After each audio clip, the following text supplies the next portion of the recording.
All of us, some time or the other, have sat, watched a sunset, wondered, who am I? What am I doing here? What's the purpose of my life? When I was in college, sitting at Vihar Lake, watching the sunset, the same things occurred to me too. But often we push this question away saying, Yaar, no time, come on, I have to do so many things. But this is the question that really all of us ask some time or the other. And this is where spirituality starts. If what is this is science, who am I is spirituality. And in our life, we need both these things. So if I ask myself, who am I? The first identity truly is this body. What's there on my identity card? The face, the structure. But we are not just this body. There's life inside this body. We are alive. When someone passes away, it's the same atoms, yet something's gone. But we are not just the life either. There's a mind that perceives. There's a mind that cognizes. I see something, but it's the mind that sees through the eyes.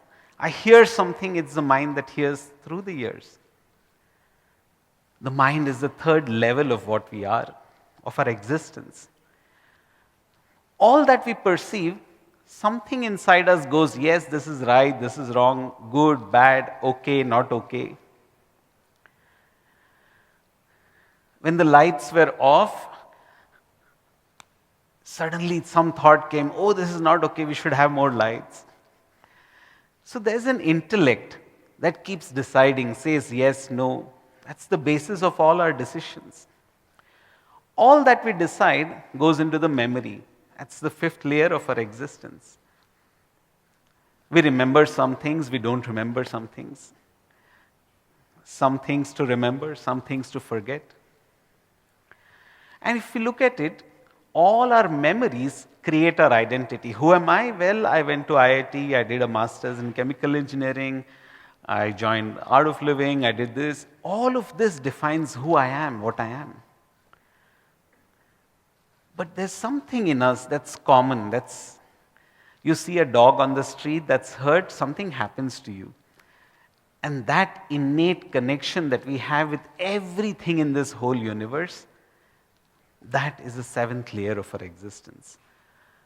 Often when we look at all these layers of our existence, when there's no harmony in between them, that's what we call stress. And that's what keeps us moving outward. A simple example, you go to the ice cream shop, you see that ice cream, and the mind says, oh wow, this is yummy. Then the intellect kicks in and says, no, not good, calories. Then the memory kicks in and says, my God, last time I had this death by chocolate, I can see smiles of recognition. Then the ego kicks in and says, your identity, I have decided to lose weight. I should look like a yoga teacher, though I don't look like one, I am a yoga teacher. So this incessant fight that goes on internally, this is what keeps us out of harmony. And if we can bring all of this into alignment, then things become much more clearer. It's like those Polaroid screens. If they're aligned properly, you can see through them. In the same way, our whole existence, when we are so caught up in it, it prevents us, removes the ability for us to see things as they are. Like when there's so much light on your eyes, you can't see anything, and yet you know that everything's there. In the same way, as we go through life, we find that this existence, who am I? This question comes up, but we never really put attention to see who am I. Putting attention on this question is really what spirituality is. But now you might ask, why is this important? Why is it really important for me to even do all these things? Why can't I just earn money, have a great life? Yes. But just like when you pull an arrow back, that's when it can go forward. So just like when the batteries go low and you replace them, that's when you can start talking again. The same way we need to rest for us to move ahead. And that really is what spirituality is. For things to be effective, you need to rest, go inward. And that's what is called pravritti and nivritti. Unless you are good at nivritti, you can't be good at pravritti. Every recession holds an opportunity. Every pause is a part of music. If there was no pause, there would be no music. Without silence, there is no sound. In the same way, this pravritti and nivritti is something that we all experience on a day-to-day basis. Unless you get good sleep, you're not effective in whatever you're doing. And that is why retrieving back, coming back to the self is so essential for us to be good at whatever we're doing. Now, how do we do this? What is it that can help us to go deeper inside? Why, now that we know that, yeah, it works. When the batteries go down, you just need to replace them.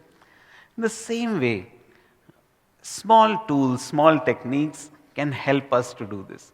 But even before that, a lot of times people misunderstand spirituality as giving up or running away from life. It's not the art of leaving, it's the art of living. And really speaking, the word vairagya is often mistranslated as running away to the Himalayas or doing something. But raga means craving, and vairagya means that which is beyond craving. All our cravings, I want this, I want this, I want this, is like a brake that doesn't allow us to move forward. Have you had this experience sometime? You know that you should be doing something, but something pulls you back. If you have ever tried to drive a car with the brakes on, the handbrake on, you know exactly what I'm talking. And there's no point doing that. The brakes fail and you can't drive fast. If you want to move ahead, then you need to let go of the brakes. And that is what spirituality is all about. That is what vairagya is all about. That is what dropping our craving. Now you'll say, well, it's very easy to say, Kashi Bhaiya, you have a beard, long hair, you can say all these things. How do we do it? And I tell you, all of us do it every day. When we go to sleep, we've all had this ability to let go of the world. That's when sleep comes. If we keep holding on to some thought pattern, something, we are never able to sleep. And all of us go to sleep. Sleep is a very beautiful example for meditation. Unfortunately, that's why people think when people are meditating, they're sleeping. But if you look at it, this connection between meditation and sleep, rest and activity is very, very essential. Let's do a small process to just see how this works. And for this, I'd like the whole audience, every one of us, to place our hands together like this. As Professor said, this time of the day is very conducive to deep states of existence. So we'll do something to make it a little more boisterous. So it's very simple. When I clap, you clap. And if I don't clap, you don't clap. You just have to follow what I'm doing. Yeah? Okay, not after 15 minutes, right away.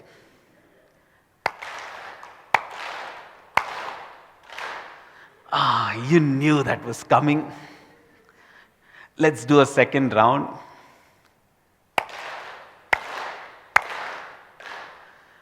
Much better. If you notice, all of you were listening to me so seriously, and suddenly there's a smile on the face. Maybe your mind was here and there. When I was talking, you were thinking, when is the break going to happen? Is 15 minutes up? I'm going to have a coffee during the break.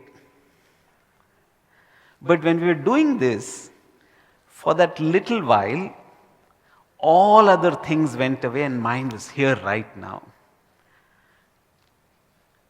Unfortunately, we can't go through life doing this. Imagine sitting in a boardroom or a classroom. No, not possible. But there's one thing that we have that is always in the present, right here, right now. And that's the breath. You can't say, aaj ka kota ho gaya, kal saans lenge. Every moment we're breathing, the breath goes in and out incessantly. And that's why holding on to the breath is a great way for us to get back to the present, to release the brakes. And that's why the breath is used so much in so many spiritual techniques. Now, if you look at it in one sense, the first act of life we breathe in, and the last act of life we breathe out. So the whole of life is just between these two breaths in a certain sense. Another usual misconception about spirituality is that it's about letting go. Oh, I like ice cream, I have to let go of ice cream. There is a story. Once upon a time, long, long ago, far, far away, like good stories begin, there was a king called Shivaji. I'm sure you've all heard of Chhatrapati Shivaji Maharaj. It is said that he once went to his guru and said, I'm done with all this. I've done everything, I've achieved everything, graduated, run a kingdom, been there, done that. I just love your ashram. I want to come here and meditate. I donate my whole kingdom to you. You take care of everything. I just want to chill. I'm sure many of us resonate with this idea. So the guru said, really? Don't come back to me tomorrow and say I want it back. So Shivaji said, no, I really want to.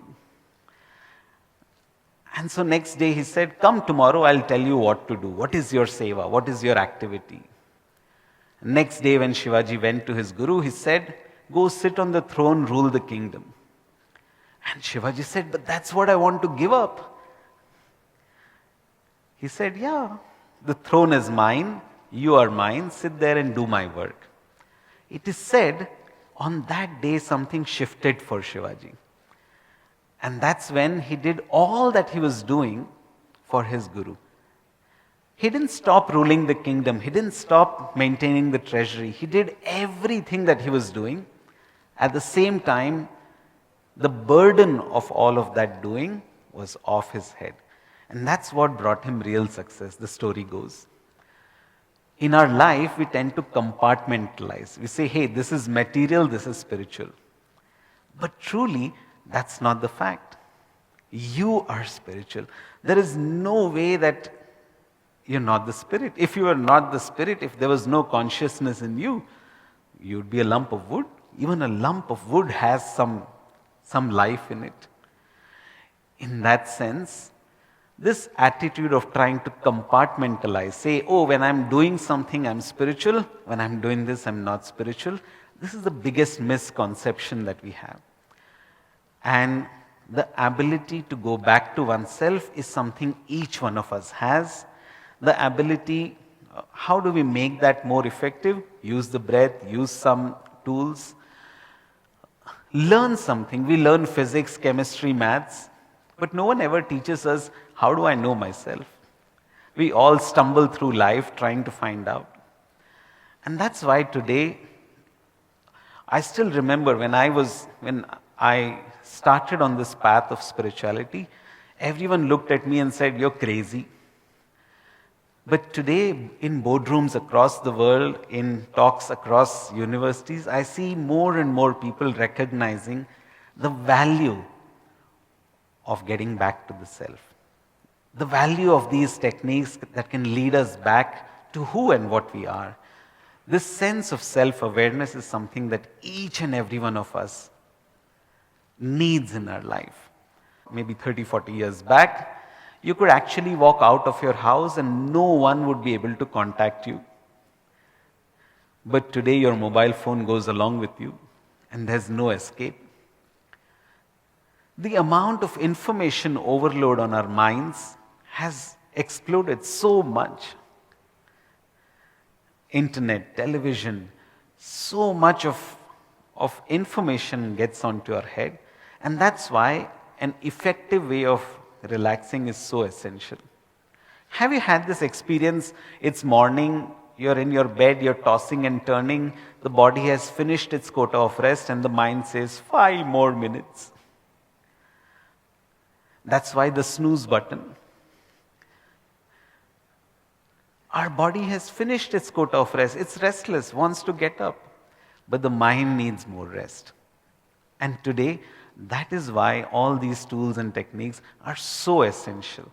And if we can integrate this into our life, it's not about changing the way we live, but just recognizing that spirituality is a part and parcel of our life.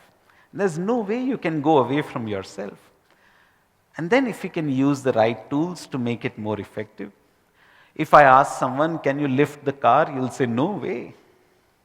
But if you use the jack, then even a child could lift a whole car. In the same way, meditation might seem very difficult.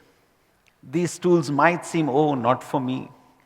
But if you use the right tools for the job, it's actually as easy as anything else. The first time you sit on a bicycle, it seems, oh no, not for me, not in this lifetime. But once we get the hang of it, it feels, what's the big deal? And that's why my passion is spirituality, as you can see. And my education is technology. And so I put both of these together. We've come up with a nice app which can help us. Sometimes all you need to drive the cycle is a third wheel, which allows you to have that confidence. Till you get that confidence, good to have something to help you along. And when you can do it by yourself, nothing like it. So I had a teacher who told me once, when you get good at doing something, stop doing it and start teaching others how to do it. And so I haven't stopped doing it, but I definitely share all my experiences. I share these wonderful tools. And it's so nice to be able to have something practical to reach something that's so ethereal. So I think I have this innate sense of time which tells me, okay, every speaker has this innate disease called mycosis. Give them a mic, they don't stop. I am pretty much afflicted by this disease. But somehow a sixth sense tells me that time's up. So thank you all for listening to me so patiently. And I hope you enjoyed being here. I enjoyed being here. It's so nice to be back in a class, in a college with such vibrant energy. And of course, I'm here for after the session also. So thank you so much for listening. Namaste.